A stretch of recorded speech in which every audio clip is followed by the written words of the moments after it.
It's showtime, folks. Enjoy the show. Hey, welcome to the Next Reel's Saturday Matinee, our weekly show where the Next Reel team gets together to talk about news, reviews, new trailers, our weekly list challenges, surprises, and more. Good morning, good afternoon, good evening. I'm Rob Cabasco from the Marvel Movie Minute.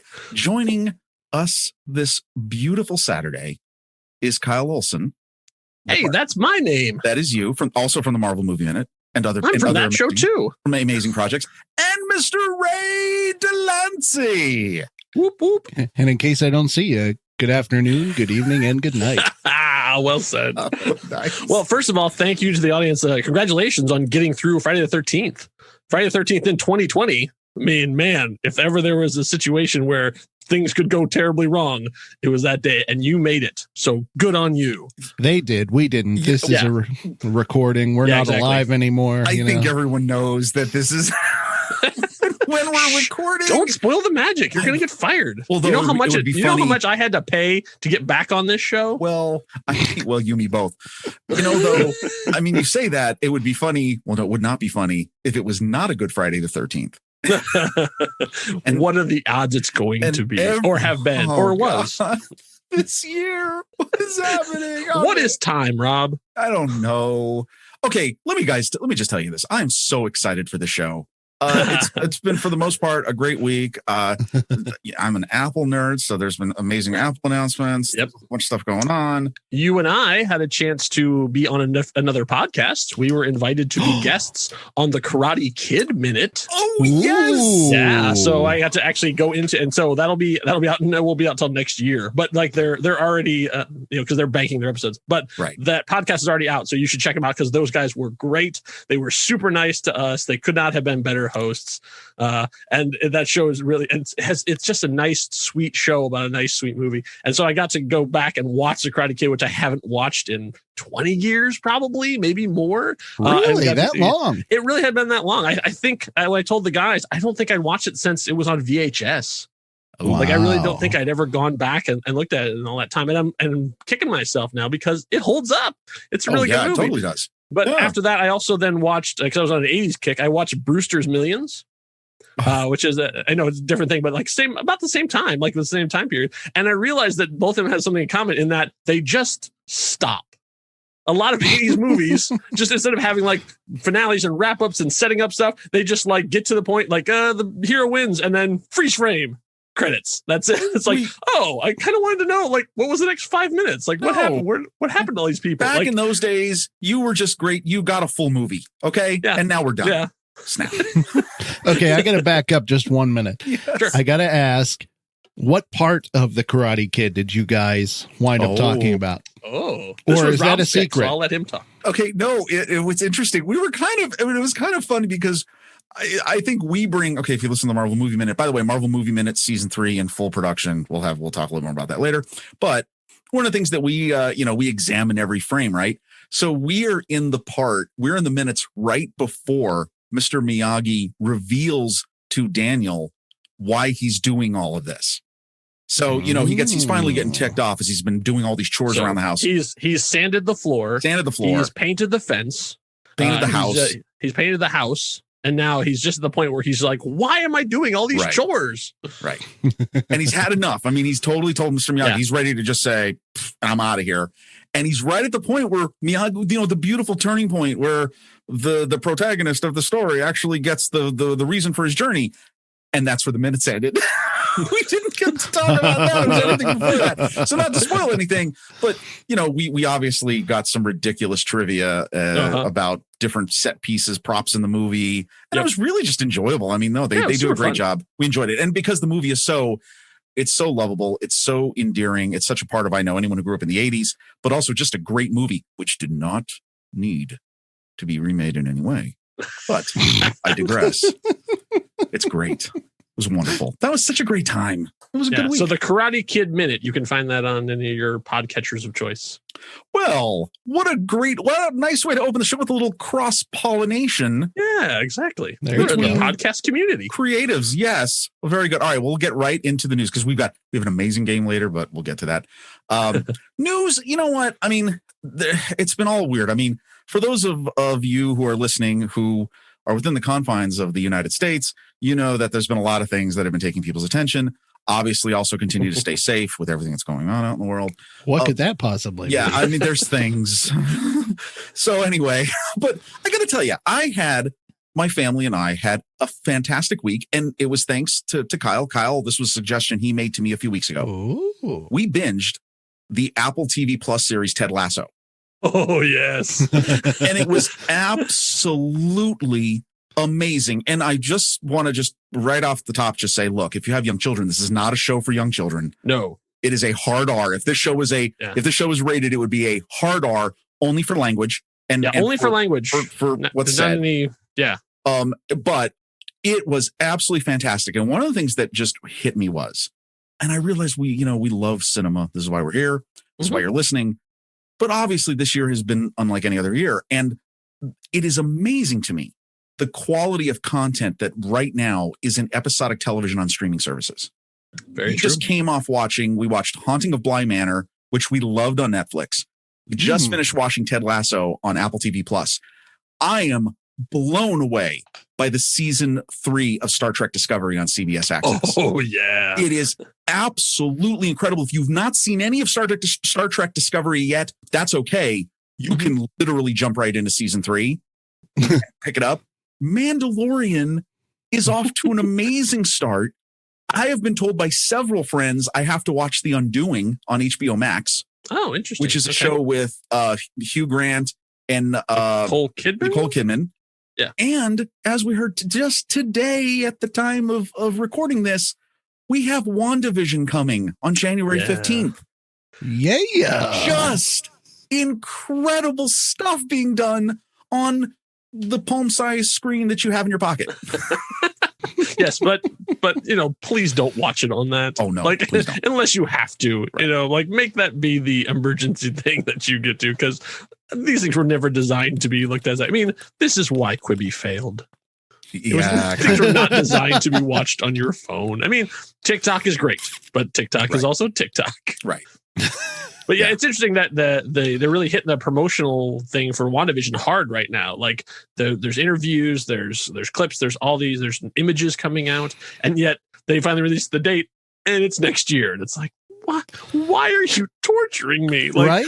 Wasn't it supposed to be like December? There's been a lot of maybes and supposed to be some discussion about this, but I also find interesting that because when you have a show like this and you're part of Disney and you're part of the promotional machine, that when things change, some things get up to date on that, some things don't. Like right now, if you really dig carefully, you'll see there's a lot of Falcon and Winter Soldier stuff out there.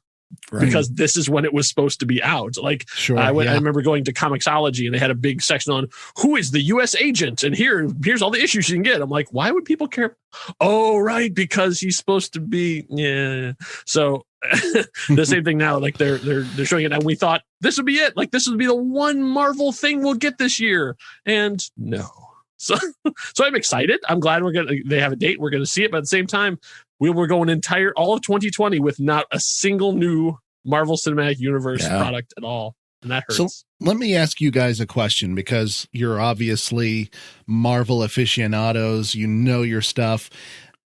This will be the first time that Marvel Studios, who is responsible for the Marvel Cinematic Universe as we know it, has been 100% responsible for a TV series. Obviously we've had Daredevil and the other heroes on Netflix, and but those have not been 100% Marvel. Do you think that Marvel Studios and Kevin Feige will be able to do with the TV series what they've been able to do with the films? It's interesting. With having seen The Mandalorian, I would have to say, yeah, they're pretty well positioned to do that. It'd be interesting because when you have stuff like you talk about the Netflix thing, the Netflix Defender shows were great, but they were also self-contained, so they're all sort of in their own bubble.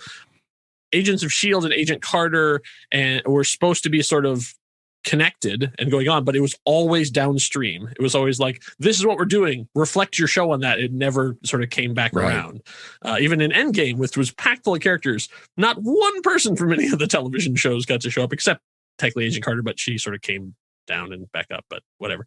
But now that he actually has creative control of the whole thing, I think we're going to see it because it's going to go down to the television and then something will happen on the television show and then it will come back into the movies. So that's what I'm most excited about is he talked about how Miss Marvel is going to show up in her own show. We'll do 6-8 episodes of that. And then she gets to show up in a future Avengers movie or whatever they're going to call it at that point. So that's kind of cool. So that we're actually going to get to see like what they're doing in between, which is the whole thing is like where, like when the whole search happened for Bucky, like Cap and Falcon were like gone. And then they just show up in Age of Ultron, like, well, that was an exciting adventure. So what's happening now? Like, what happened? Tell us the story of that when you guys were out. And I mean, if we didn't have a Black Widow movie, I would say that would be a good place to tell the Budapest story. But apparently that's going to be covered in the Black Widow movie as well. But I think it's going to be interesting to see it going back and forth, intertwining, like we've never really seen anything happen before. I think it's the integration. I would say that's why I suspect the quality and the storytelling and the richness of all this and the way it all interconnects is going to continue to be great. The example of that now, with all those things being said, the real example we have of that is the one shots, those little of vignettes that were done. And those are all great, I think. Yeah. So, that's a good hint. And I'll tell you, if you read up about what's going on with WandaVision sounds like it's going to be insane. I mean, the first, and this is no spoiler. I mean, because people have seen this and they've talked about this in a few articles. That amazing trailer that has so much stuff in it that we have yet to unpack. Well, the trailer, and I mean, it looks like this is obviously within Wanda's vision, what she's envisioning, cute. But that first episode, reading the story about how it's based on pretty much like the Dick Van Dyke, Mary Tyler Moore, sitcom. That's in black and white. At least. Yeah. They patterned the episode after that. They brought in a live studio audience and they used equipment that was from that time. That's amazing. Oh, wow. I didn't know they had gone that far. Yes, apparently they shot like a traditional sitcom, and both of the actors, Elizabeth and Paul, said they loved it. Like they loved like performing live before this audience. Did you see studio audience? Did you see the story too about Paul Bettany, I guess, was saying after having this experience, he looks back at his career and goes, wow, there's things I should have done that I didn't. Like he literally had this moment where he's like, this is incredible. This is just an amazing as an actor to have these experiences. It just, I'll tell you what, I think, it's amazing how things sometimes work out. I think for the uninitiated or for the people who are the casual Disney Plus, either subscriber or watcher, this may be the best show to launch the MCU on Disney Plus with. Okay. Really? What makes you say that? Because you're teasing people with so many different genres. You've got, I mean, it sounds like this season, every episode, jumps to a different genre of family sitcom. And you've got so many different ways in which to bring people in. The Full House people and Family Ties fans, right? And the Brady Bunch and all this. I mean, seriously, like you're expanding it way more than what you were with Agents of S.H.I.E.L.D. or a hardcore, Falcon and the Winter Soldier. I mean, this may actually work out way better for them. That's just me pontificating, but whatever. I can totally see that. I didn't think about it from that angle, but totally. I think I was going to say this might be the one show from Marvel that I'm looking forward to the most, but I think I'd be lying. I think I'm still looking forward to Falcon and Winter Soldier more, but Vision has always been one of my favorite characters, and I'm really looking forward to what happens here because obviously it looks like he might be coming back, even if he doesn't come back full time, or if he doesn't come back for real, who knows what's going to happen. Right. I'm just excited for more time with Vision because Paul Bettany is a treasure and he's done very well with the character. Oh, absolutely. Oh, no, totally. So anyway, so much great stuff out there. We're going to continue to talk about it. But speaking of characters coming back or not coming back, Ray, you had mentioned a story about the Fantastic Beasts and some cast changes that are happening. So there's been a lot of controversy surrounding Johnny Depp in the last year and a half, 2 years. I don't know how long it's been going on. Seems like forever. And just when I personally thought that it was starting to, get away from him and more so on his former wife, he's gone and been taken away from the role of Grindelwald in Fantastic Beasts 3. And they didn't come out and just plain say this is why he's out, but he's gone. Fans are upset. I personally, are they? They are. You should. Are see they really? it. Okay. You should. Oh man, people are talking about boycotting the movie. It's crazy. But okay. In all honesty, I'm a huge Harry Potter fan. Yeah, me not too. Not the hugest fan of Johnny Depp. I've always thought that he's been really overrated, but I have really enjoyed him in the role of Grindelwald. I know that the second film had its problems, but even with those problems, I thought that he has done really well at not being Johnny Depp and being the character, if that makes sense. Well, he got to break out his British accent again, so I know he always enjoys that. But now that he's out, it looks like they're in talks with Mads Mikkelsen to fill the role. It's not been confirmed yet whether or not he's taken it or if there's anyone else up for it, but that is what the rumor mill is saying. And talk by rumor about mill, an upgrade. Oh man. Like the fact that Warner Brothers had to write a $10 million check to get Johnny Depp out of there, but like if you get Mads Mikkelsen out of that was $10 million well spent. I mean, I got to tell you, especially with that character, I find it interesting that outside of all, obviously, the real life scenarios that are going on, that character we already know can change his face, right? Like that's not a jump. Like there's no real hard way to sell that change. Mads Mikkelsen. As soon as I read this, I went, "Oh, I absolutely want to see him in that character." So you know what? What it'll do is, I think for that again, interesting. It will bring a lot of renewed interest into that third movie to bring back some of those fans that were turned off by the second one.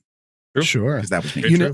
I heard a really interesting idea from a fan online where they said, "By the way, spoiler alert: if you haven't seen the first Beasts movie, don't listen for like 10 seconds.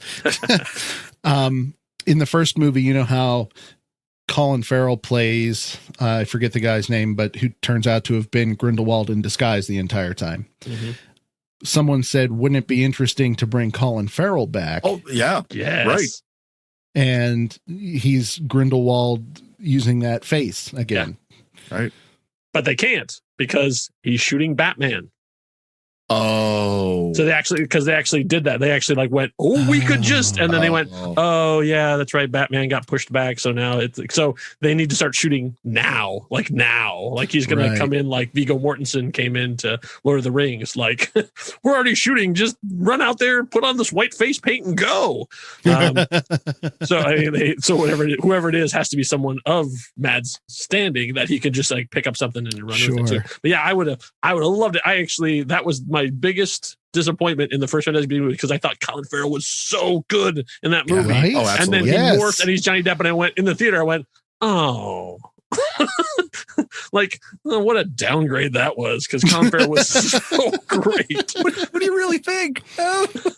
No, it's going to be interesting to see how that turns out. But wow, though, it really makes you realize the difficulty right now of producing a movie. I mean, production schedules. Yeah. I mean, just look at that. Yes. Okay. Well, all right. We'll see how this goes. All right. Well, let's go on to some happier, brighter thing is we've got some trailers to talk about. Ooh, we do. Well, I don't know if they're all happy and brighter, but yeah, I was gonna say you and I are apparently in a very different emotional place than Ray is right now. At this time of year, because this is going to get really interesting, because what a bookend this is going to be. Okay. With that said, I definitely want to go in the order in which we have them here, because that will, you're going to have an appetizer. There's going to be a main course, and we're going to have dessert. So, Kyle, what trailer do you have for us today? My trailer is for a little movie called The Happiest Season. It is actually a holiday film. I'm not a big fan of like the typical Hallmark movie, sort of a typical, guy goes back to a small town and falls in love with the Christmas tree salesman or whatever. It's not really something that really appeals to me, but like everything about this trailer, I was in love with. It's from Clea Duvall, who actually was an actress. She's done stuff, but now she's become a actually pretty well-regarded director, and she helped write the screenplay as well. And so it actually stars Kristen Stewart and Mackenzie Davis. So Kristen Stewart is another one who's I'm finding fascinating these days. It's interesting that I'm a big fan of hers, despite the fact that she's a movie star. Like both her and Robert Pattinson have become so much more interesting post Twilight. Yes. Like they're the kind of people that you sort of like go, oh, they had their big thing and everybody, oh, vampires, sure, whatever, like Team Jacob and whatever. But like now, every time I hear them interviewed or see what they're doing now, I'm fascinated by like what they're doing. And like I kind of had written her off as just another teen, like she just got lucky by getting in a good movie. But it turns out, no, I was an idiot. And she's fantastic. She was in the latest Charlie's Angels movie, which was not a good film, unfortunately, but she was the best part of it. Just like Kate McKinnon was the best part of Ghostbusters Answer the Call, which is a movie with some issues. Kristen Stewart was the best part of that Charlie's Angels movies, which had also had its issues. And so now she is in this one where she is playing she's going back to the home of her girlfriend, and actually planning to propose to her, but it turns out that her girlfriend hasn't come out to her parents yet, and so she has to go and disguise as the friend. And I find it's interesting because we've seen this kind of story been played out with guys before, but I've never actually seen this done with women. So as I watch the trailer, I'm like, this is exciting to me because I've not seen this story before. Like, it's like, sure, it's playing the same tropes and it's a family kind of thing, but I sort of got the hairs on my arm went up because I'm like, this is a new story. Like, this is something we haven't seen. It's familiar settings, but with a new context. And the cast is astounding. Like, her sisters are played by Alison Brie and Aubrey Plaza, and her best friend is Daniel Levy. I mean, as if that's not enough for you, the parents are Victor Garber and Mary Steenburgen. Come on. Come on. Like, if you don't have a Hulu subscription, then you need one just for this. Yeah. And if you do get one, then email me and I'll give you a whole list of what's good on Hulu. But I'm telling you, like, I'm not like this. To get me into watch a holiday movie takes a lot, and this is it. What do you guys think? No, totally agreed.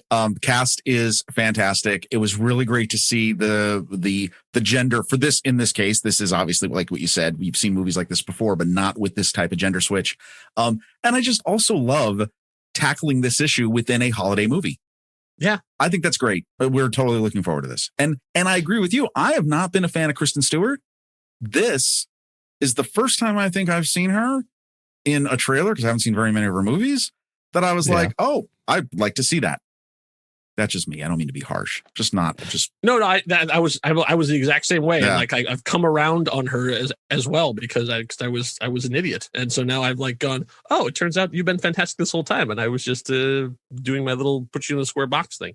However, I can tell you that one of the funniest things she's ever done was her appearance on SNL in the Totino's pizza roll commercials. Have you seen these? Yeah. There's a trilogy of them. Oh, they're fantastic. I think they're all online. If not, they're probably on Peacock if they're not on YouTube. But there's 3 of them, and it's like a thing they did, and she's in the last one, and it's so great. It's good to watch all 3 because it sort of build the quote unquote story of it. It's about like the housewife in the Totino's, like, I gotta feed my hungry guys, and it's like all what she's doing while they're eating the Totino's pizza rolls that she makes for them. It's really, really funny. Ray, what'd you think? I'm count me the third in the don't care for Kristen Stewart party, but in listening to you, Kyle, talk about just how you've grown to appreciate her more post Twilight, I can kind of see that in this trailer. And so I think I'm more than willing to give her a chance. But her aside, I think this whole thing just looks like a great time. I think it looks hilarious. I think Garber and Steenburgen were amazing picks as the parents. And yeah, all around looks really good. Well, speaking of great times, Ray, tell us a little bit about your pick. A family-friendly film. It is a family-friendly film. I mean, it takes place on a nice rural farm, on a secluded farm, a nondescript rural town. There is a man who is slowly dying. He's bedridden, and he's fighting through his final breaths, and his wife is slowly succumbing to overwhelming grief. And to help their mother and say goodbye to their father, two siblings, Louise and Michael, return to their family farm. But it doesn't take them long to see that something is wrong with Mom. Can you tell that I'm reading? That's pretty good, actually. But if you see the trailer, there's definitely something wrong with Mom. Yeah. She had a case of the death by hanging. That doesn't stop her. Spoiler, it's in the trailer.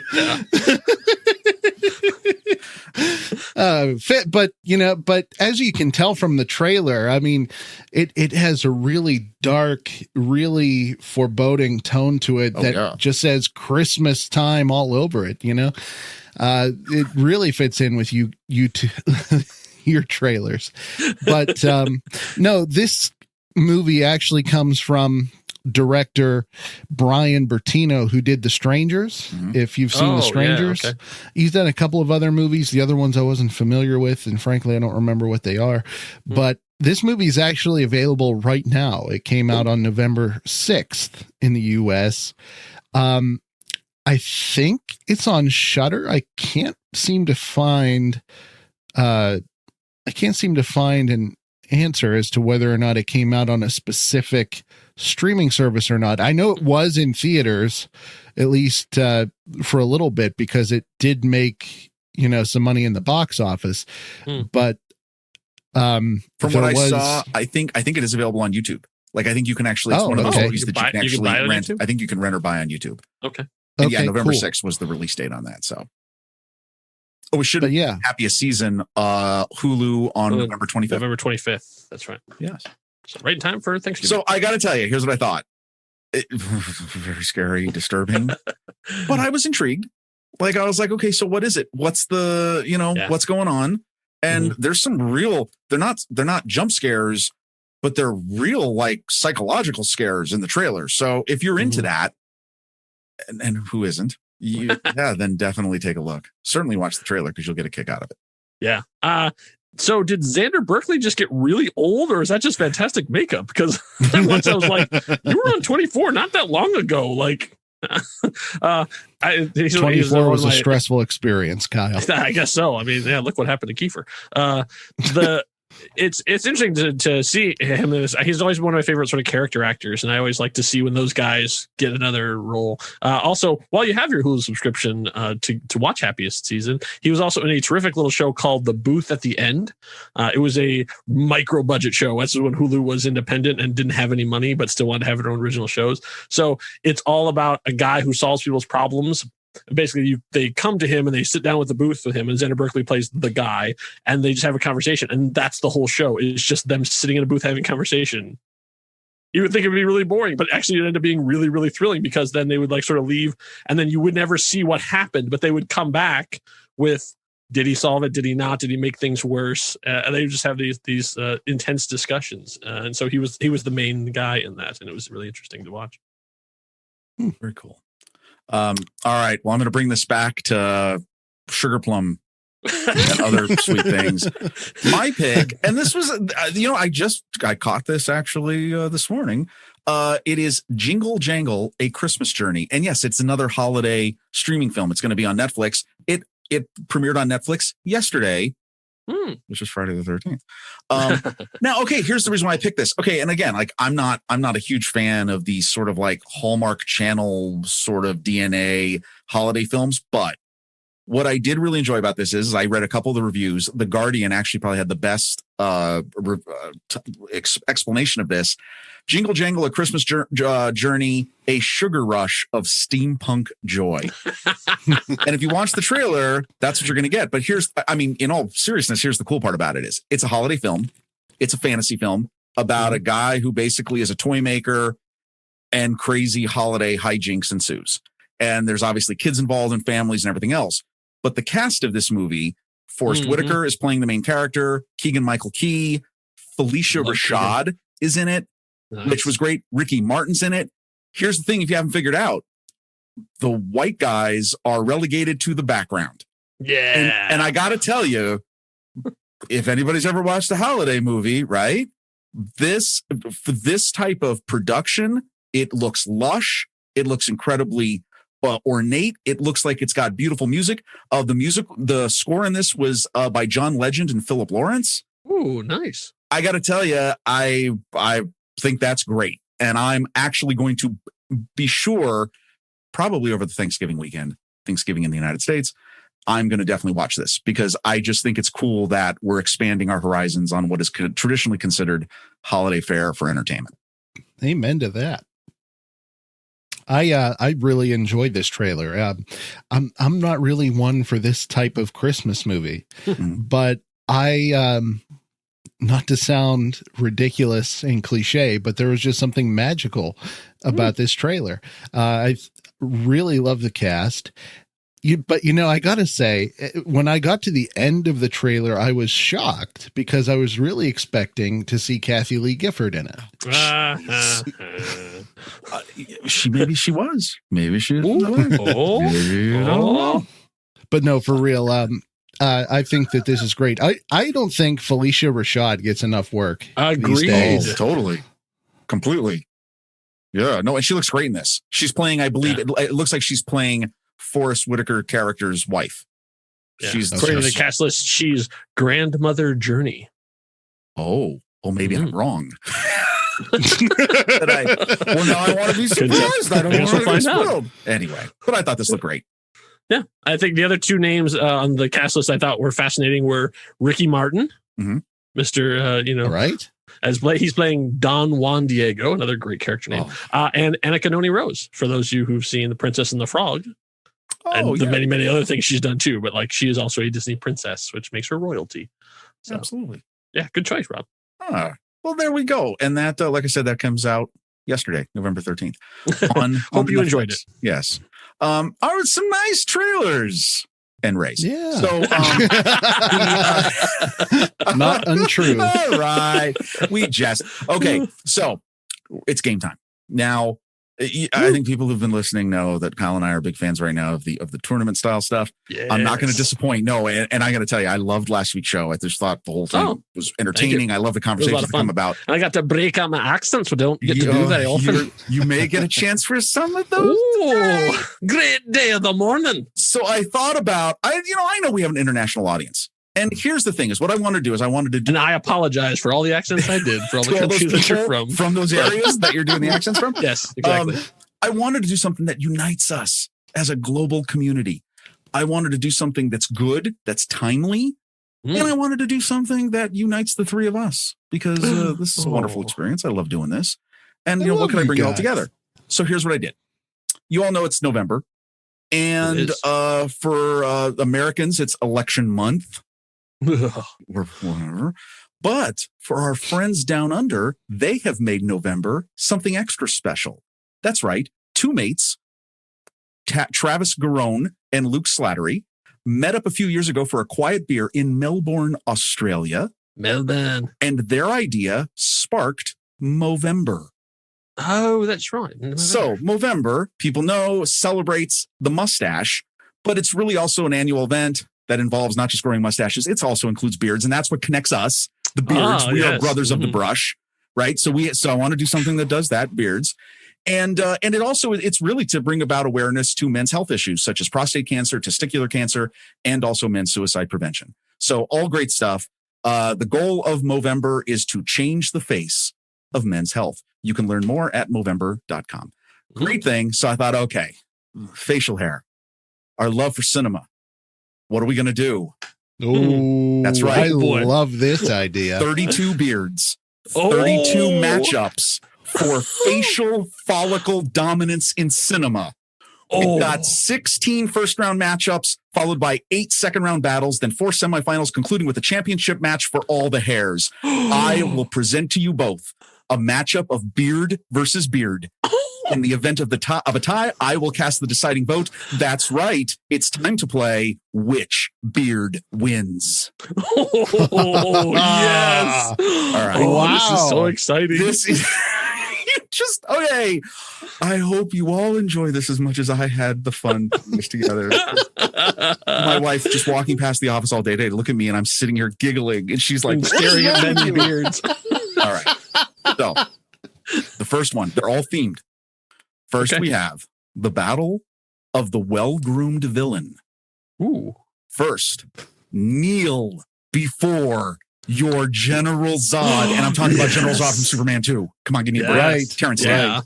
Versus everyone's favorite Nakatomi base jumper without a chute, Hans Gruber. Oh man.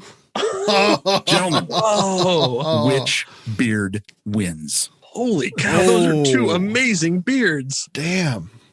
Okay. I'll say. All right, so we've got Kryptonian evil. Yes. So we've got but Hans is homegrown evil. Does that make a difference in our like he's one of us, even though he's not really one of us. both had good crews, good ambitions, and both got defeated by a trick at the end. Now you could decide just to choose this solely on the quality of the beard. True, but I'll let that to you. Actually, they're both so well manicured. Yeah.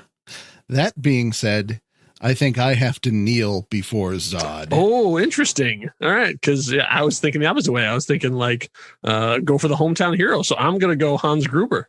Ooh. So Rob, Mr. God, I didn't think I was gonna have to. So kneel before Rob because you know what? I'm gonna tell you something. Oh, Alan Rickman. I mean, this is such a great character, but Zod. I'm gonna give it to Zod. I mean, that beard is the manic, just the whole. Yeah. There really are no losers. In this There's no losers. They're There's both no losers. so great. Terrence Stamp is so great. No, this is all going. Only's gonna get better. So here we go. All right, our second battle, first round. It's the battle of the Hanks. That's right. Tom Hanks versus Tom Hanks. What am I talking about? It's Jenny's own coast to coast Forrest Gump versus Wilson's best bud, Chuck Noland, a.k.a. the Castaway. I was running. Which beard wins? Oh, boy. Yeah, for me, this is an easy one. I got to go Chuck. Like the weird savage spear fishing, keeping that one package alive. That's the beard I think that wins. See, I gotta go with Forrest Gump, and the reason for that is Chuck. He's got the fish guts and the salt water all up in that beard. He's not taking care of it. Meanwhile, at least Forrest has the whole windswept thing going on. He's blowing that thing dry. So he's taking care of it in some capacity. So I got to go with Forrest. I'm not going to lie. Ray's made a really good case. He does make a good case. It's Forrest Gump. Oh, okay. All right. Oh, man. It's pressure. All right. Our next one. It's the Battle of the Wizards. No matter what the author says, this is the Battle of the Wizards. And it's for all the butterbeer. That's right. Headmaster versus Gamekeeper. Dumbledore versus Hagrid. Wow. Ooh, that's a good one. I'm scratching my beard thinking about it. I myself, I love them both. Absolutely adore them both. Slight edge to Dumbledore. Only because I know we're going films here, but in the book, his beard is described as being able to be tucked in his belt. True. And that has always been an ambition of mine. And That's great. But all kidding aside, though, Richard Harris in particular, I think, had the better Dumbledore beard, and so I'm going with him. Rob, little did you know what you had to do, because I have to go Gandalf because I think okay, so Hagrid. So we no, you said I thought it was it's Dumbledore versus Hagrid. Dumbledore versus Hagrid? Headmaster Hagrid. versus Gamekeeper. This is I thought. Okay, I'm sorry. I thought it was a different. How did you know what the next battle was? I know. I jumped ahead. Slow down, Kai. It's reflecting in your eyes. No, in that case, then yeah, I'd have to 100% go for the headmaster himself, right, because because of the beautiful things he puts in his beard. He's got these rings and things that they put in. Oh yes, we should all be so lucky. Okay, no, that's okay. Awesome. Thank you. You both are. I thought you were going wizard. I was thinking of the epic rap battles of history. But okay, this is really funny because the next battle is the battle of the Fellowship for the Fellowship. Ah, okay. Which chin will be your precious? It's Gandalf versus Gimli. Oh, Gandalf versus Gimli. Oh, son, stop it. I know it's tough. I know it's tough. I never expected you to say Gimli. I know. I thought it was going to be Gandalf versus Sauron. Yeah. Oh, Sauron too. No, yeah. I wanted this one. I know because see the key is here. These are both these battles set Harry Potter and Lord of the Rings. I wanted them to be people on the same side, just to even make it more devious. Say, Ray, you have a Gimli-esque beard, I would say. I'm trying to get there, and I love them both, but I have to go with John Rhys Davies as Gimli. Wow. So I would say, do not take me for some conjurer of cheap tricks. Oh, there he is. We can see him. I think Gandalf stepped into the world fully bearded. I think he was born like this. I think he came. I'm sure Stephen Colbert would set me straight. But yes, I can't. The epicness, the beautiful curls of Mr. Gandalf the Grey, so or the hard. White. Why does your Gandalf look like he's pregnant? He's just pooching out a little bit. Hey, quarantine has been hard on us all, Ray. Yeah, that's true.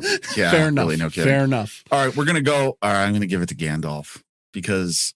Fair enough. You can't. Yeah, I mean that's and again, look, there's my Ray action figure. There's no. Oh, look, you got everybody. Oh, he's got the rings in his beard too. I know he's got the rings in the beard. All right. So now we're going to switch gears a little bit. We're going to have the battle for the Panther. That's right. T'Challa versus M'Baku. Ooh. Wakanda forever. Which beard wins? Wow. T'Challa is so. I mean, T'Challa beard is so well manicured. I know, right? M'Baku's a little bit, a little more wild. Well, right. Why'd you have to make it so hard? I know. So trust me, I know. It'll get easier in the second round because then there'll be some mismatches. But these, no. We needed a.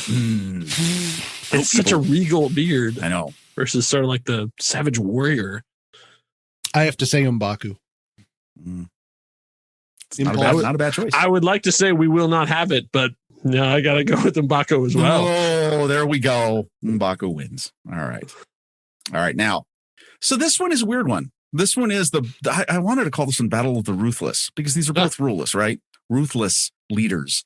The first one, we know that Sparta is a tough place, right? And we know that the leader is some great king. So yes, that's right. This is Leonidas, King Leonidas, versus if you're a pirate, you don't, and if you have this guy's chest, you don't want to cross him. It's not technically a beard made of hair, but that's okay. Davy Jones is our opponent. Oh, Davy Jones from Pirates of the Caribbean, Dead Man's Chest? Dead Man's Chest. King Leonidas versus Davy Jones. Who would have thought? Wow. I did not see that coming. No, I didn't see that coming, right? Right? Okay. Yeah. Once again, we have a very regal Lord Beer, but The other one you can play a harpsichord with. I'm going to have to go with the loneliest man on the ocean, Davy Jones. Agreed. Oh, wow. I think that might be... Was that an upset? That might be an upset. First round upset. I did not see that coming. All right, here we go. Our next one. First round. The Battle for the Sea. Yes, you're right. It is. They call him Aquaman, but his name is Arthur Curry versus King, my daughter uses a fork for a brush, Triton. Oh! Dude, I know we're from different genres here. Man. Okay, so we're doing animated versus live action. Okay, that's fine. I just make sure we know we have level. So this is Jason Momoa, Aquaman. Aquaman. Sure. Versus King Triton. Oh man! And King Triton. King Triton. It's a I gotta go King Triton all day. I gotta say, just for the fact that he can keep it so well maintained underwater. Wow. I gotta see what happens when I get out of the shower for that long. Beard. Yeah, and it's like full and lush. Yeah, gotta go King Triton. Oh, sorry, Arthur. Wow, that's amazing. Oh, that's gonna be an amazing second round. It's Adult Swim. Get out of the pool, Aquaman. All right. Okay. Now listen, I know if you're listening and you're one of our wonderful female listeners, we obviously did not want to, even though this is about beards, we want to make sure that we have equal footing here, right, within the game. So the next one is the Battle of the Bearded Women. Oh, that's right. Yes. Okay. Number one, the Greatest Showman's Letty Lutz versus the Boo Box Pirate. Now, if I have to explain who the Boo Box Pirate is,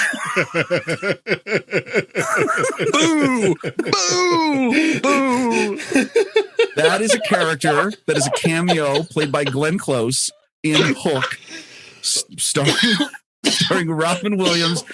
It was the best I could do. My God, that's so good. Which beard wins? I'm like, people are going, wait, Glenn Close was in Hook? Yes, look it up. One of the weirdest cameos of all time. Oh, God, Rob, that is so good.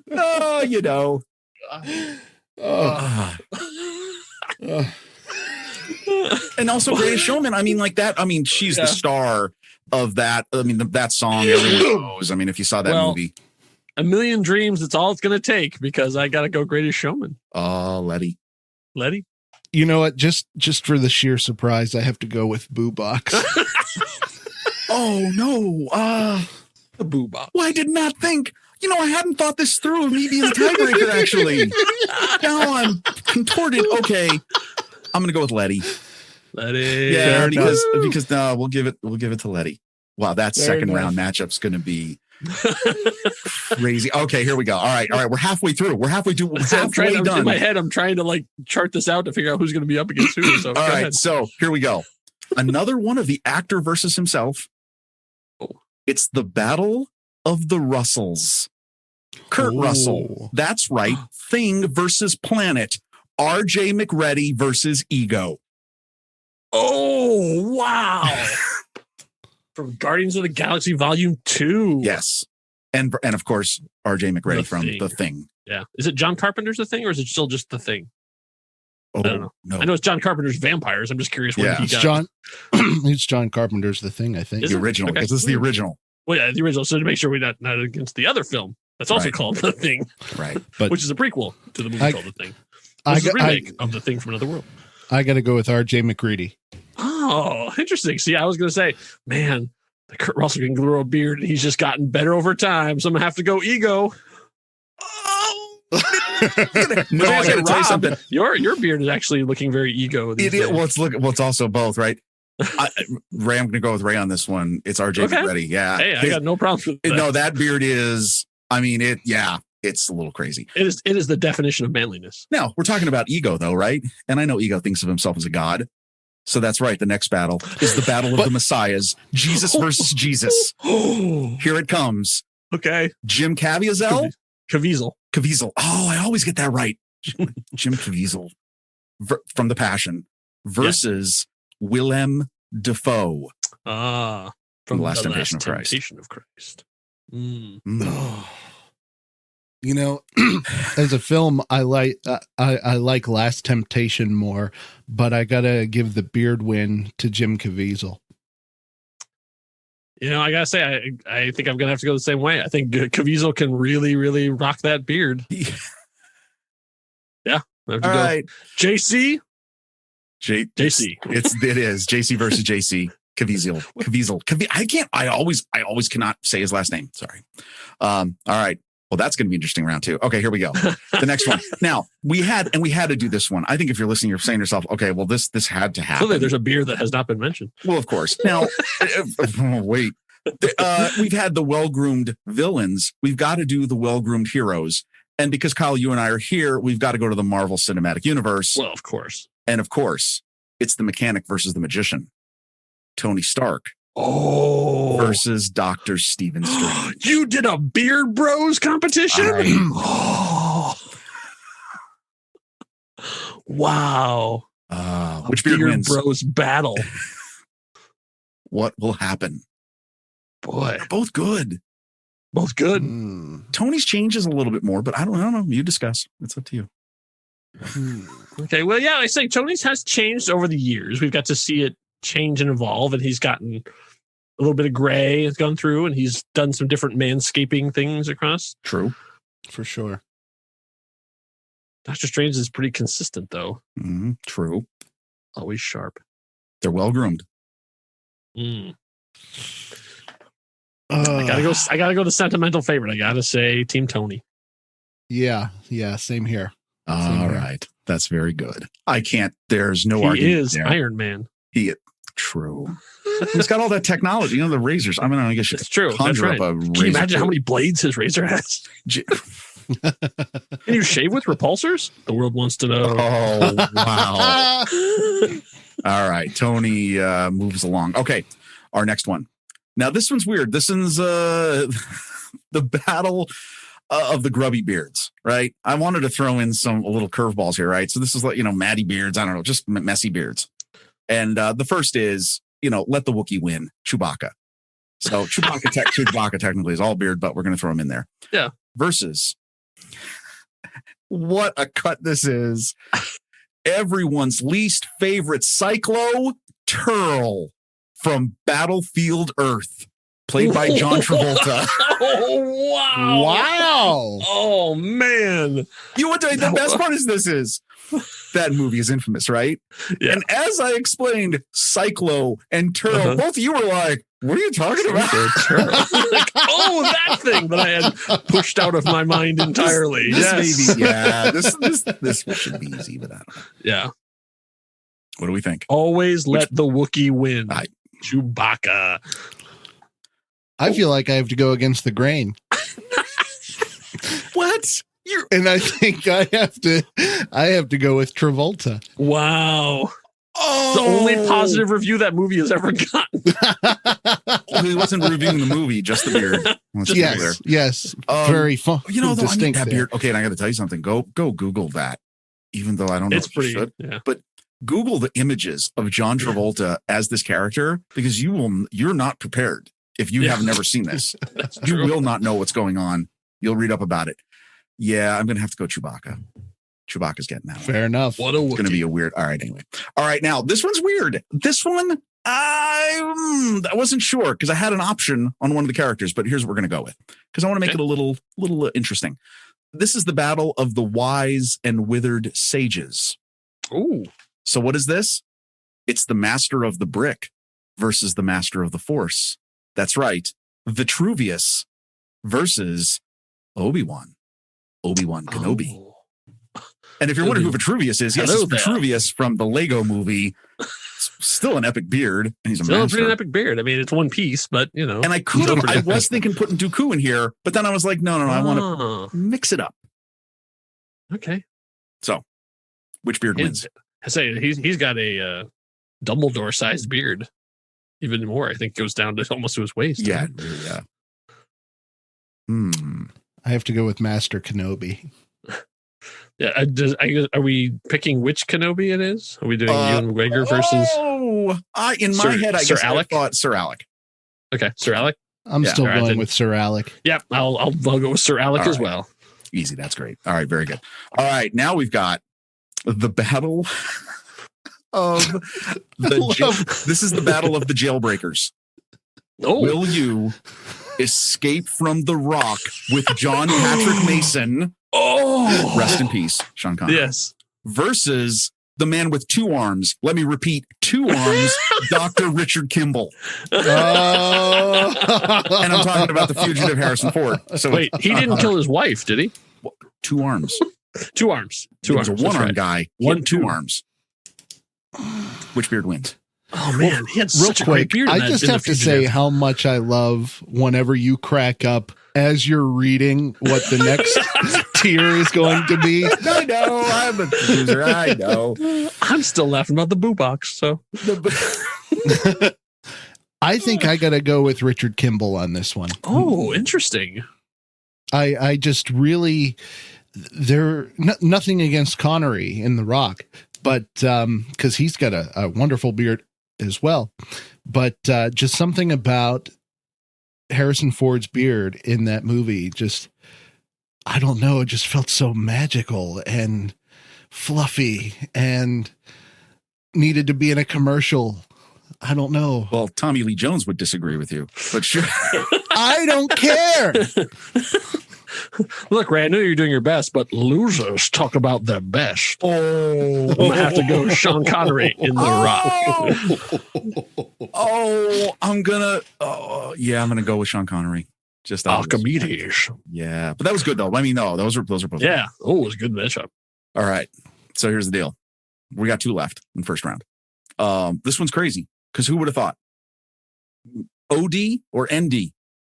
Original dude or new dude? It's the Battle of the Lebowskis. Jeff the Dude Lebowski versus son of Odin, Thor. Post-snap in India. Oh, that's such a great matchup. Both good. Which iteration of Thor are we going with we're here? going Because Dude Ragnarok Thor? Oh, no. Yeah. No. Endgame Thor. Or Endgame Thor. Okay. Yeah. I totally see. Yeah. Okay. Post-snap Endgame. Yeah, I get it. Depression body Thor. I am post-pandemic Thor. Right. I am ashamed at how long it took me to get the dude reference to Thor. I think he's dead. I got to go with Jeff Lebowski. Oh, interesting. There's no wrong choice here. Well, yes. While the rug might bring the room together, I have to go with the beard that can magically braid itself. Oh. So, Thor. That's kind of a great. Yeah, I'm going to go with Thor. Thor's going to get it. That is a great reason. All right, here we go. All right, this is it. Final battle of round one. Oh man, he needs to go up against Davy Jones. Do what you got to do to make that happen. We're gonna end magical beard battle. I can't wait to see what happens. All right, we're gonna end with again actor versus himself. It's the battle of the Jackmans. Will it be Weapon X? That's right, Wolverine himself versus Prisoner 24601. Jean Valjean.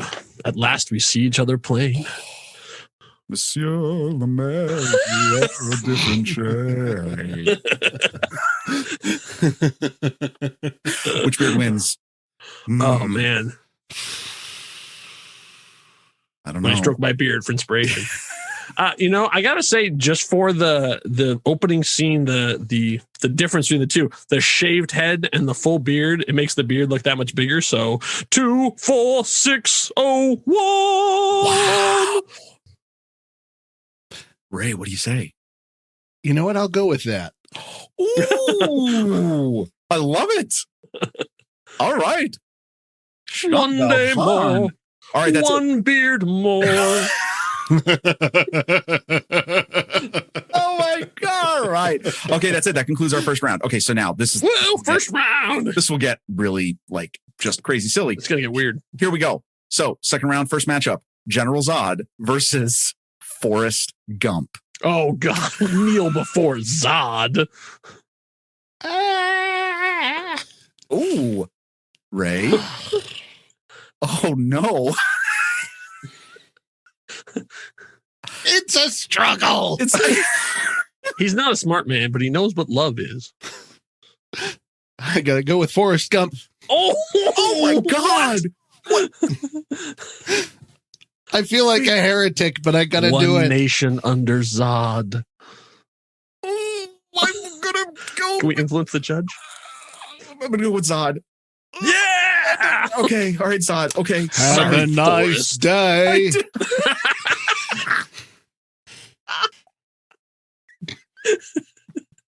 Oh my God. Okay. Oh no. All right. Our next matchup is, who saw this coming? Dumbledore versus Gandalf. Oh, it had to happen. We going gray or white? Oh, I don't know. Whichever. You pick. Great. Yeah. I think I said great because the beard was much more. Yeah, the robust. great. Yeah. Ooh, here we go. Too sorry. Franchise versus franchise. Okay. I'm saying Dumbledore. I'm sticking with Dumbledore. You're staying with Dumbledore. I won't be upset either way, but I'm going. Oh with yeah, I know. Dumbledore. It's good. That's the nice thing about this is whoever loses, you still win. Yeah, no, there's no losers here. So I can't take him for some conjurer of cheap tricks. So I'm still gonna have to stick with Gandalf. Oh, wow. Oh, it's To down you, to Rob. you. Well, I'm going to tell you this. Which magical mentor shall it be? It's going to have to be, well, because Gandalf came back, He right? did. So I'm going to go with Gandalf. All right. That's it. Oh, my God. Serious. That's crazy. Okay. Our next one. And that's the beard's fault? That's it. It's a beard that wouldn't quit. I mean, we had a big one. Okay. Our next matchup is M'Baku versus Davy Jones. Oh, wow. Oh. That's a good one. I mean, Davey he had double beard because in human form he had a beard, and then he had the tentacle beard. Yes. So it's like Good point. It's like double beard as opposed to M'Baku's single beard. And remember, he can do a lot of things with it. Like play instrument. Yeah, true. All right. All right, I'm say going I- with Davy Jones. Davy I Jones. say I love M'Baku, but I gotta go with Davy Jones. Wow, Davy Jones going deep. Okay. Yeah. All right. Okay. Now this one, I can't even believe I'm saying this. The next matchup is King Triton versus Letty Lutz. I'm not sure what to say about that. King Triton all the way, baby. Oh, you know what? I gotta go sentimental favorite. I gotta go Letty. She was so great in that movie. King King Triton's got an empire, but she has to deal with prejudice from the outside world and still sings like a songbird. Okay, but can you imagine how good you got to be to get your beard to look that nice using a fork? He's probably using a fork. That's probably true. But you know, she's got a shed and he's got a kingdom, so Triton's gonna do fine. This is my version of smack talking. That's all. Okay, I'm gonna Sway go the judge. I'm gonna go Letty. Yeah, We're gonna see what happens. They're both good though. All right, our next one, RJ McReady versus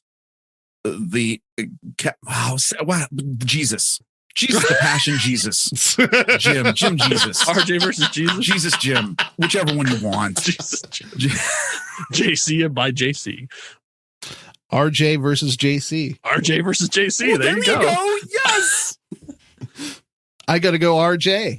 Yeah, I think I have to go RJ as well. Sorry, Yeah, Jim. He's all right. He's gonna have to take one for the team again. All right, here we go. Yep. So, all right. All right. RJ wins. I'm joking. All right, here we go. All right, we've got now this is a crazy matchup. We've got Tony Stark versus Chewbacca. Oh, wow. What? Wow. You know, I for this I'm gonna have to go Tony Stark just because of the manscaping, because you know, it's like he actually put a lot of work into it and Chewbacca just didn't do anything. Maybe he combed. That's about it. See, but A counterpoint. Chewbacca. Look at Chewbacca when we see him in Revenge of the Sith. Okay, it's all wild, but it's kind of flowing, you know, there's a little bit of body to it. And then whenever we see him in A New Hope, it's very sleek and majestic, and it looks like he's been maintaining it well. I'm going to go with Chewbacca. Dang. Split the vote. Okay, I'm gonna go sentimental. I'm gonna go with Tony Stark. Yeah. I mean, you'll see why, because it'll make up for a better matchup later on. I good see. stuff. You're looking, All you're good looking stuff. at the I am whole looking board. ahead. I am just We're looking just ahead looking just at here. we're Because we're getting down almost to the competition. semifinals. Okay, so our next matchup. This is such a great matchup. Obi-Wan Kenobi versus John Patrick Mason. Oh, wow. Alec Guinness versus Sean Connery. Yeah. Where do you go? What do you do? Yeah, boy. Yeah, both those guys are of the same sort of generation of actors almost. Right. I think. And they both look really good without beards. Yes, and also with beards. And also with beards. And their beards are beautiful. Well-mannered, well-scaped. You know what? I'm going to go Obi-Wan because his beard also looks great after he's dead. Ooh. That's right. Force Ghost. Oh, That got my vote. Oh, wow. That would have been, I thought that was going to be tough. All right. Yeah, it was pretty tough, but I'd say, sorry, Sean. Yeah. All right. Absolutely. Okay, our last one then of our second round, we have Endgame Thor versus Jean Valjean. All right. Thor all the way this time. Yeah, unfortunately. Yes, Thor. That's, Sorry, Sean. Yeah. You stole a loaf of bread. You knew what you were doing. Yeah, you knew what you were doing. Crying out loud. Feed your sister's son my anyway. My God carries a hammer. All right. Okay, so this is it. We're down now to our semifinals. This is it. We're gonna pick the championship here as well as we get down to all this. We've got General Zod versus Gandalf. Gandalf. Yeah, it's Gandalf. Yeah, it's gonna get easier. We've got Davy Jones versus Letty Lutz. Oh, Letty. Yeah, I'm gonna have to stick with my boy Davy. Wow, this is gonna get so crazy. I'm gonna go with Letty. I'm gonna roll the dice here. We're gonna go with Letty. Okay, Sorry, Davy. All right, our next one, RJ McReady versus Tony Stark. RJ. Yeah, I guess I gotta go say RJ. You're darn right you're gonna say RJ. No, that's pretty good. No, I think that's pretty, true. You know, even gone wild in Antarctica. All right, and then Still looking good. Our last semifinal here is Obi-Wan Kenobi versus Thor. Wish we had that would have been Thor versus Jesus, but you gotta do what you gotta do. Wow. Son of a god versus son of a god, you know. Oh my god! and if you yell, "Oh my god," they would have both shown up. There's a joke. There's a couple of jokes in there. I know. All right. I'm tap dancing around. Yes, we are. I still gotta say Team Thor. Yeah, same here. Oh, all right. Okay. So this is it. We've got 4. It's the final 4. Ooh, the final 4. We've got Dun-dun-dun. Gandalf versus Letty. Gandalf. Come on. I'm gonna give it a consideration because I don't want to go, but I mean, think about that. We are beards. We're focusing on beards. Beards. We're on beards. Yeah, Gandalf beard, man. You just can't match it. So yeah, Gandalf. Gandalf enters the finals, and who will Was he there face? ever any doubt? Will Gandalf face RJ McReady or Thor?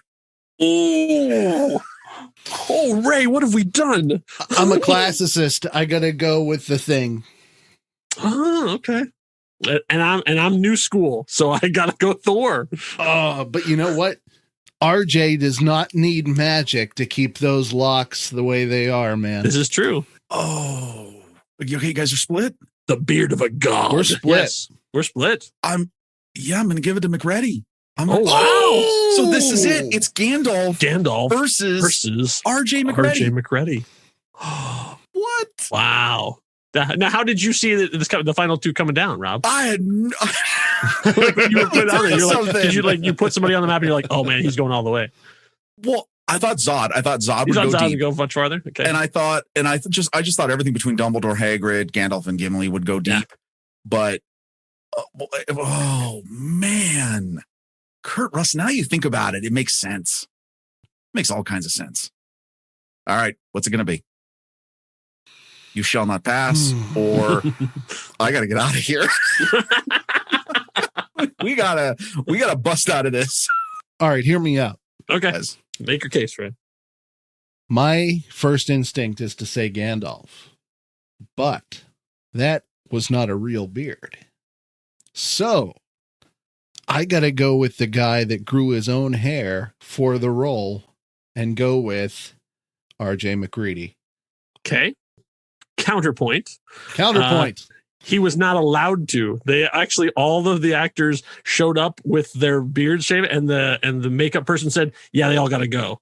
And they made all of them shave off all their beards so they could keep the beards consistent through all of the shooting. So it wasn't Ian's choice that it wasn't his natural beard. He was forced to put on the beard. But excuses. I gotta say, so yeah, well, hey, you're gonna your thing. I'm gonna do mine.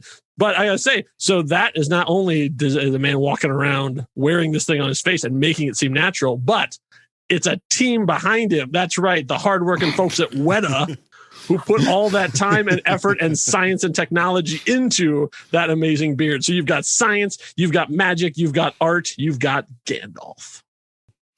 Okay, Rob, so we're really settle the that beard was passionate. competition. Oh my God.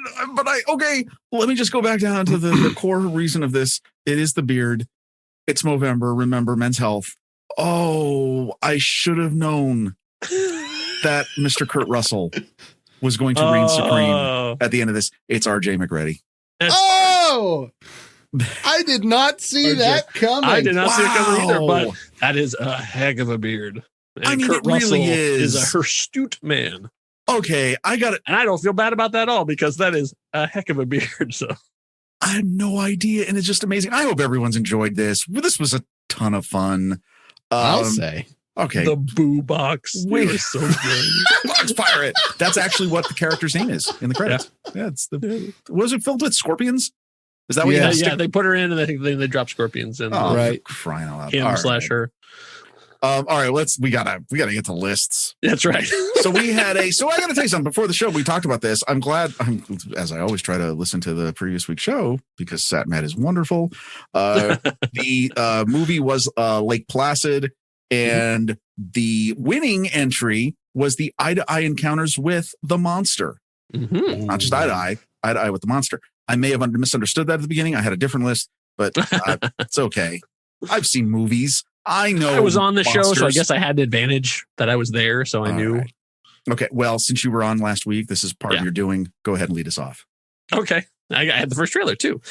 So mine is going back to, we're going to talk about, since we brought them up before, pirates. But not the kind of pirates you're thinking of. Actually, this is a film from 1998 about a group of modern-day pirates who decide that they're going to pull a heist on a cruise ship. But when they get there, the cruise ship is deserted and everyone seems to be gone and they can't figure out why. And as they start investigating, they find out there's something on board that has killed all the people. And not until the very, very end do you get to see the hero, played by Treat Williams, face off against the monster in a film called Deep Rising. Oh. Written and directed by Mr. Stephen Sommers. And you can see a lot of the DNA that he would take from this and put together in a little film a couple years later called The Mummy. Nice. Wow. Actually, I think it's Treat Williams' finest film. Substitute 2. Might be Substitute 2. Still say Deep Rising. You're right. Come on. All right, very nice. Mr. Ray, what do we got?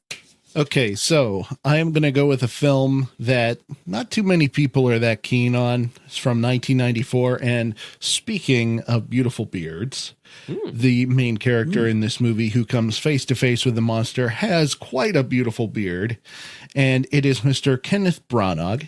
And he is making his own monster in Mary Shelley's Frankenstein. Oh, nice. I thought about that. Yeah, that's a good one. That is an incredibly gross scene. Yes, it is. The slip and slide scene. Right? He fills that tank with the eels, and then they start biting Mr. De Niro, and then eyes open, looks through the porthole, if you will, of the tank. Mm-hmm. Oh, there you go. Oh, nice pick. Wow, I remember when that movie that came. That was like in the whole vein of Bram Stoker's Dracula, right? Yeah, Everyone was trying to. Mary Riley. From last week's show, yes. Horrible accents. I mean, good Lord. All right. Mary Riley. So we just went to ASMR mode there. So, okay. So my first pick, this is such a ridiculous film if you've never seen it. It's Malcolm McDowell, Annette O'Toole, Ed Begley Jr., John Hurd, Natasha Kinski. I'm talking about 1982's American erotic horror film directed by Paul Schrader, Cat People. Oh, wow. Now, this movie is deranged. I think it was on a list of movies back in the day when iTunes first had their movies, the film on iTunes with the most nudity in it. Because the main character is basically naked for half the movie. I don't know why I'm telling you that. Just it's not the reason why I watched the movie. I mainly watched it because I had heard it was so crazy. Malcolm McDowell's in it. That should tell you everything you need to know. Basically, cats possess different characters. And the movie famously ends with this crazy scene where the one main character, John Hurd, is just looking to the eyes of a panther, and which is the monster, and just a lot of awkward eye moments with the cats. So since there's so much nudity in that movie, is the original cut the butthole cut?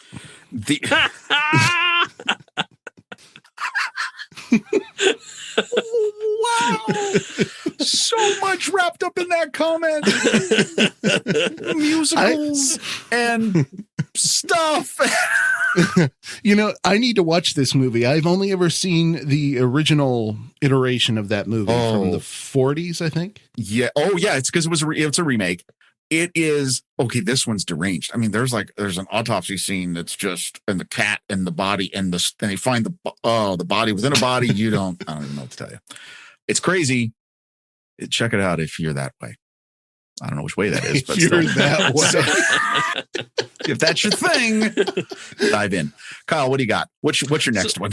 So I just watched a documentary about the making of this movie, and I found out about the behind the scenes of this particular scene. So being a child actor is tough, but being a child actor on a scary movie is even tougher. And when they intentionally want you to be terrified, that can be even worse. So in the situation, this girl who was probably 6 years old they put her on a seesaw essentially, so she's being lifted up. So they told the actor, keep your eyes closed and your mouth closed and look away. And then when we say action, then turn. And so what it was is his eyes were red, his fangs were out, and he was holding her up in the air, and he screamed and hissed at her. And she was so terrified, she couldn't even scream.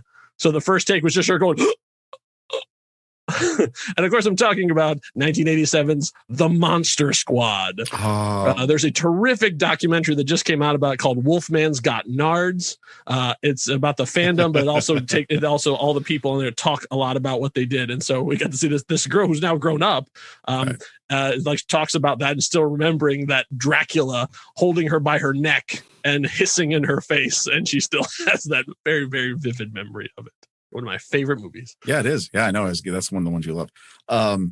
Ray, what do you got? What's number 2? Well, very smooth transition here, Mr. Olson. I am going back to 1943 to the very first movie cinematic universe. And the movie that I chose is Frankenstein Meets the Wolfman. Oh, nice. Which is really, it is a sequel to 2 movies. It's a sequel to The Wolfman from 1941, and it is a sequel to Ghost of Frankenstein. And in this movie, Larry Talbot, who is the Wolfman, is brought back to life, and he is trying to find Dr. Frankenstein, thinking that he is the only person that can cure his lycanthropy. And what happens is he winds up in the ruins of the Frankenstein castle, and encased in ice is the Frankenstein monster in this film, played by Bela Lugosi. Oh, yeah. They come face to face through the ice. Oh, very cool. Nice. And I love how you got a little theme going on here. Yeah. It ends. Yeah. I tried for a third, but it didn't happen. No, that's on my original list. I had a theme, but I forgot I screwed it up. All right. My next one is this is kind of weird. I know this is a camp movie for a lot of people, but I really do enjoy it. There is a crazy scene. Well, there's a bunch of crazy scenes in it, but this is a science fiction horror film directed by Rennie Harlin. It's 1999's Deep Blue Sea. And specifically, the scene I'm talking about is Stellan Skarsgård is playing Dr. Jim Whitlock, and they've got a shark. This involves sharks, right? And he's kind of like getting down. They're all having a conversation. You don't see this coming. It's a jump arm bite scene where his arm gets bitten off because he kind of connects eyes with the shark. And it's ridiculous. And it's insane. Most of that movie is ridiculous. Most of that movie is. But I got to tell you something. I find it incredibly enjoyable. And LL Cool J is the best in that movie. He's the best. No, I really do get a kick out of it. But that's my second pick. Deep Blue Sea. Kyle, back to you. Okay, so while many people are fans of the Fast and Furious franchise, I'm one of them, and that's what they first think of when they think of Vin Diesel. Not for me, because my first experience of Vin Diesel was Richard P. Riddick in a little film called Pitch Black. And so the moment I'm talking about, especially, is not necessarily when they first see the monsters, but when Riddick has figured out that there's a blind spot. And so he actually goes eye to eye with the creature because he realizes that if he stands right in the middle of their face, they can't see him. Yes. Dude, that is such an amazing pick. The movie's amazing too. That movie is fantastic. That once again, that really holds up. So if you only know Vin Diesel as family, cars, family, you really need to see Riddick because he does a whole different thing in those movies. Oh no, that movie, the sequels. I'm a fan of the sequels too. Okay. But really, if you need to see it, Pitch Black is the movie to see. No, the original really does. It still holds up, and it's fantastic, and stuff that you don't expect. I mean, there are twists. Oh yeah, some really good jump scares. Nice. All right, Mr. Ray, what do you got? What's your number 3? Well, Rob, I'm going to take a leaf out of your book and go with another LL Cool J vehicle. Oh my God. Now hear me out. Okay. Because you might not immediately think, well, it's not a monster. But that sounds just like Rob. It kind of does. I am going with the 1998 film Halloween H20. Oh, not Halloween H water. It's not H2O. Is that how it is? It's H20. Damn it. Anyway, and I say Michael Myers is a monster because he's not human. Oh, sure. Oh, that's good. But anyway, obviously he's after his sister, played by Jamie Lee Curtis, and there is that. It's not a good movie. Halloween H2O is not a good movie, but there is that one really, really great scene where the whole movie, Jamie Lee Curtis is just paranoid. Michael Myers, my brother, is going to find me. He's going to find me, even though I'm in hiding and I've changed my name and I live all the way across the country now. They finally come face to face on either side of a door with a circular window, and they're both looking at each other, and they have this moment where they're just staring at each other, and it's just so iconic. And as a huge Halloween fan, those are the kinds of moments you live for. So yeah, Halloween H20. That's a good pick. I would say my favorite moment from that is when she sends all the people away and then turns around and closes the gate. Yeah. I was like, oh, yeah. And I say, that movie, I agree, is not terrific, but like that's the moment for me that was fun. And I feel like that moment is almost what the remake, the reboot, whatever they just did recently, was based on. They kind of looked at that, what if we did a whole movie like that? And that's what it became. Absolutely. And just to tag on to that, you saw obviously the Halloween Kills trailer that just dropped recently. Is that Halloween next year? Next year. Yeah, it's next year. Okay. Yeah. They're being cautiously optimistic, which is good. Yeah. Good pick. No, that's great. Yeah. Okay, so my closeout one, it's a sequel that I know doesn't get a lot of respect, but I got to tell you, the scene that I'm referring to here, I really love. Danny Glover just pulls this off. I'm talking about the 1990 American science fiction action horror film Predator 2. And I'm specifically talking about, which is honestly the best scene in the movie for me, the slaughterhouse scene where Danny Glover has got the Predator down on the floor. The mask is off. And he basically says, wow, you are one ugly. And the Predator wakes up, finishes the sentence, and then hilarity ensues. I got to say, it's ridiculous, but it's pretty music. It's the callback, obviously, the first movie with Schwarzenegger. It's one of it's the two scenes in this movie, that and then the final scene where he sees all the skulls in the Predator ship. Should you watch it? Probably not. Go to YouTube, find the scene. but that's my third one. Well, wait, we didn't have any steals. No, there's a couple I thought were going to be pretty obvious that I tried to steer away from. Same here. Did you have any extras? Do you have any backups? Well, I know you guys did some different alternate things. So let me tell you what my alternates were before you, because I think your twos are going to be on the same theme. The first three things I thought of, I realized, oh yeah, they don't have any eyes, so it wouldn't count.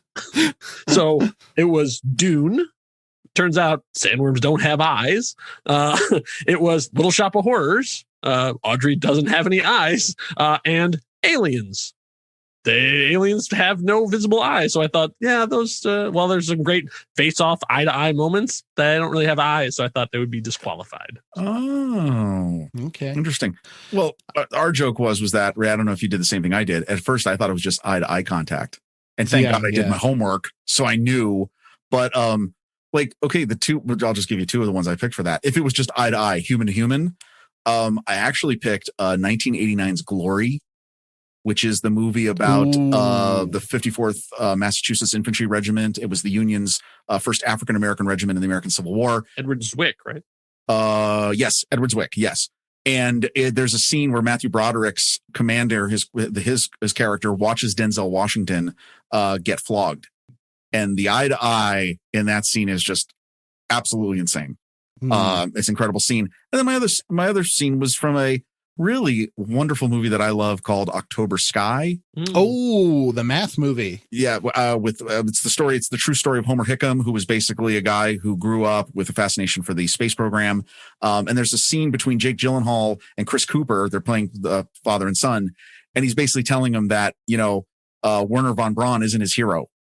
And one of the great things I love about it is it's an amazing scene because the script was tight in that he's basically telling his dad, you think Werner von Braun's my hero, the great rocket scientist. No, he's not my hero. And he's obviously meaning and saying, you're my hero. Doesn't say it, implies it, walks away. It's amazing. Did you have alternates, right? So I had one backup monster pick, which was Dana looking at Zool in the refrigerator in Ghostbusters. That's a good one. Good pick. And then for just general eye-to-eye contact, I had the Muppet movie. Whenever Miss Piggy sees Kermit for the first time, the glow in the right. That's a good one. Whiplash. The ending scene, and I had Rear Window. Whenever Thorwald looks up and finally sees Jeff looking at him from across the courtyard. Nice. All right, that was surprisingly deep. I wish I could come up with three too, because you guys had those. All I can think of is De Niro and Pacino in Heat, the first time they lock eyes. Well, that or all of Inglourious Bastards. Wow. Yeah. So I know there was a great Quentin Tarantino discussion last week. But yes, there was. All right. So theme for next week, we've got number 5 in the Aquatic Killer series. This is a movie I've not heard of this movie until getting ready. In the Heart of the Sea. It's from 2015, directed by Ron Howard. Amazing cast. Chris Hemsworth, Tom Holland. It's the story. It's based on the true story that inspired Moby Dick. And my friend Lori refers to this as the Chris Hemsworth isn't wet enough movie. Yeah. Well, that's the trailer. So she went to see Wet Chris Hemsworth, and apparently there was not a wet enough Wet Chris Hemsworth for her. So, okay. Yeah. So what do we got? All right. So what do we think? We're thinking. I think that we ought to go with 2 leaders butting heads. Okay. All right. I can see that. That's got some options. I can see, just whales. I like the boats and storms, except that I feel like that's going to be fairly limiting in terms of what they're going to pick. I mean, there's been, a fair amount of movies set on the ocean and things too, but I feel like there'd be a lot of steals, but maybe that would be entertaining too. I did like real stories behind famous novels. Mm-hmm. Ooh, that's a good one. That's a good one too. And like well-known novels. Well, I don't have to put that in there, but famous. The same thing. But Moby Dick is something that most people do know. I mean, I can't pick one that like the dude across the street from me wrote that no one's read. Self-published, probably not. All right, so let's see. We'll go 2 leaders butting heads, real stories behind famous novels. What do we think is the third one? Boats and storms. Oh, Boats and Storms. Mm-hmm. Actually, what? I think there's a lot of stuff. You think so? Yeah. Okay. Not giving any hints for anybody. Yes, Do it. No, I think those are all great. And I definitely was really interested. I definitely want to check that out. So that's pretty great. Guys, wow. I know this is a marathon episode, but what fun. How exciting. Do you guys have any final thoughts? I'm just glad Friday the 13th is over. Yeah. Yeah, I don't know. Whew, we made it. Saturday the 14th. Woohoo. The Boo Box. Well, It almost makes you want to watch Hook again, but then I remember what Hook is like, and then I don't want to watch Hook again. No, I'm going to go watch The Thing. Yeah, there you go. Let's watch The Thing to celebrate our victor, RJ. There we go. RJ McReady, victorious in, I don't know if this will be an annual thing. Probably not. Tournament. This was amazing. My only sadness of the whole thing was that Hector Barbosa was not on the list. Oh, So Captain Barbosa from Pirates of the Caribbean. Oh, yeah. I had a couple. Rush. There was Quite an epic beard. Prince. Who's the guy from Flash Gordon? Prince. Zoltan? Ooh. Yeah, that was one. He had a really bushy, really tight beard. Pretty much Brian Blessed in any movie. You could just put Brian Blessed on the list. I almost thought of putting Jesus against Moses, but okay. Charlton Heston. Anyway. All right. You know what? Hey, with all this, talk of our lists and our topics and everything else, you get those 3 that we just decided on. You have an opportunity to vote for those. And if you would like to vote in next week's list challenge, it's simple. Head over to the Show Talk channel in the Next Reel Discord community, and you can lend your vote to the chaos that is list picking and movie sabotage each week. How do I get access to the Show Talk channel? Well, okay, wait. I knew you were going to go there, but I just wanted to add, please know that we count all votes. Our tabulating doesn't take a month. All votes count. You can get in there as long as I'm you're from in. Pennsylvania, so I can't say anything. Well, dude, I got to tell you something. Us here in Arizona. Anyway, okay. So again, for international listeners, you just know that bit of a dumpster here.